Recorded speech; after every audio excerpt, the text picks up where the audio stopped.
இன்னைக்கு Canada team வந்திருக்கு. 12:30 Canada team வந்து நாங்க ரிசீவ் பண்ணியிருக்கோம். Hockey India and hockey unit of Tamil Nadu இப்போ மதுரையில வந்து ஒரு இன்டர்நேஷனல் லெவல் ஹாக்கி ஸ்டேடியம் ஒன்று திறந்திருக்காங்க. ஸ்டேட் ஆஃப் ஆர்ட் ஃபெசிலிட்டிஸோட மதுரையில இப்போ இன்டர்நேஷனல் லெவல்ல போட்டி நடக்கிற அளவுக்கு ஒரு ஸ்டேடியம் திறந்திருக்காங்க. நம்மளோட டெபுட்டி சிஎம் இன்னைக்கு போய் திறக்க வச்சிருக்காரு. கனடா டீம் இப்போ ரிசீவ் பண்ணியிருக்கோம். அவங்க நாளைக்கு காலையில மதுரையில விளையாட போறாங்க. இன்னும் 24 கண்ட்ரீஸ் வந்திருக்காங்க. வந்துட்டு எல்லாரும் விளையாட போறாங்க. 28th of நவம்பர்ல இருந்து 10th of டிசம்பர் வரைக்கும் நம்ம ஹாக்கி நடக்க போகுது. அண்ட் சென்னை அண்ட் மதுரையில இது நடக்குது. Hockey India and hockey unit of Tamil Nadu நம்ம ஹாக்கியை ப்ரமோட் பண்றதுக்கு SDAT and hockey unit of Tamil Nadu ஹாக்கியை ப்ரமோட் பண்றதுக்கு நிறைய இனிஷியேட்டிவ்ஸ் எடுத்துட்டு இருக்காங்க.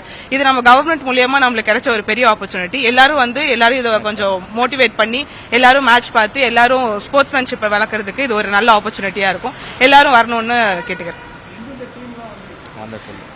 இப்போதைக்கு அர்ஜென்டினா வந்திருக்கு, பங்களாதேஷ் வந்திருக்கு, நம்ம இந்தியன் டீம் ஃபர்ஸ்டே வந்துட்டாங்க.